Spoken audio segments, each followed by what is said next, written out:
যে কাইলৈ আৰু পৰহিলে দুজন বিধায়কে ষ্টেণ্ডিং বিধায়কে কাইলৈ আৰু পৰহিলে আমাৰ ৰাইজৰ দলত যোগদান কৰিব।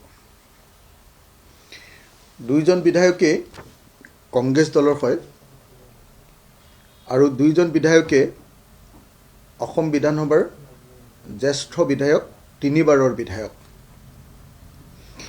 কাইলৈ যোগদান কৰিবলগীয়া বিধায়কজন হ'ল পশ্চিম গোৱালপাৰা সমষ্টিৰ কংগ্ৰেছ দলৰ বিধায়ক আব্দুৰ ৰছিদ মণ্ডল। আব্দুৰ ৰছিদ মণ্ডল তেখেতে কাইলৈ বিয়লি 3 বজাত গুৱাহাটীৰ হোটেল লিলিত, অৰ্থাৎ 16 ফেব্ৰুৱাৰীৰ বিয়লি 3 বজাত গুৱাহাটীৰ হোটেল লিলিত ৰাইজৰ দলত যোগদান কৰিব। তেখেত বৰ্তমান পশ্চিম গোৱালপাৰা বিধানসভা সমষ্টিৰ বিধায়ক। দ্বিতীয় আনজন বিধায়ক হ'ল চেয়াৰমান আলী আহমেদ। চেয়াৰমান আলী আহমেদ পূৰ্বৰ বাঘবৰ বিধানসভা সমষ্টিৰ তেখেত বিধায়ক আছিল। তেখেতে 2021 চন, 2016 চন আৰু 2011 চন এই তিনিটা কাৰ্যকালত 3 বাৰ অসম বিধানসভাৰ একেৰাহে বিধায়ক। 2021, 2016 আৰু 2011 এই 3 বাৰৰ কাৰণে তেখেতে বিধায়ক নিৰ্বাচিত হৈছিলে।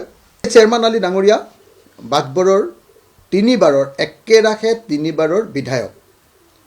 চেয়াৰমান আলী ডাঙৰীয়াই পৰহিলে 17 ফেব্ৰুৱাৰী 2026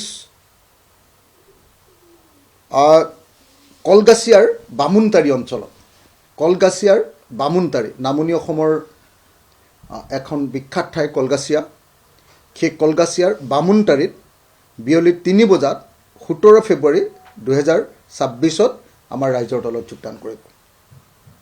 মই দুইজন বিধায়ককে, সন্মানীয় চেয়াৰমান আলী আহমেদ আৰু সন্মানীয় আব্দুৰ ৰছিদ মণ্ডল, দুইজন বিধায়ককে আমাৰ ৰাইজৰ দললৈ আদৰণি জনাইছোঁ আৰু আশা কৰিছোঁ যে ভৱিষ্যতে আমাৰ ৰাইজৰ দলৰ কাৰণে এখেতসকল অহাৰ পাছত নিশ্চিতভাৱে আমি ৰাইজৰ দলৰ কাৰণে 2026 চনৰ বিধানসভাত দুজন বিধায়ক লাভ কৰাটো, 2026 চনৰ বিধানসভা নিৰ্বাচনত দুজন বিধায়কে পুনৰ নিৰ্বাচিত হোৱাটো নিশ্চিত হৈ গ'ল।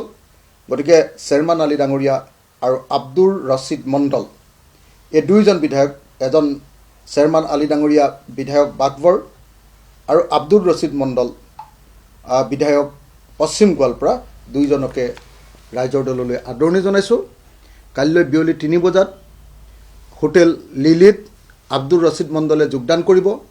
মই আপোনালোক সকলোকে হোটেল লিলিলৈ নিমন্ত্ৰণ জনাইছোঁ আৰু চেয়াৰমান আলী ডাঙৰীয়াই যোগদান কৰিব বামুণতাৰী কলগাছিয়াত। আৰু মই আপোনালোকৰ সংবাদ মাধ্যমক বামুণতাৰী কলগাছিয়াৰ পৰা পৰহিলৈ যোগদানৰ কাৰ্যসূচী বাতৰি প্ৰচাৰ কৰিবৰ কাৰণে আপোনালোকক নিমন্ত্ৰণ জনালোঁ।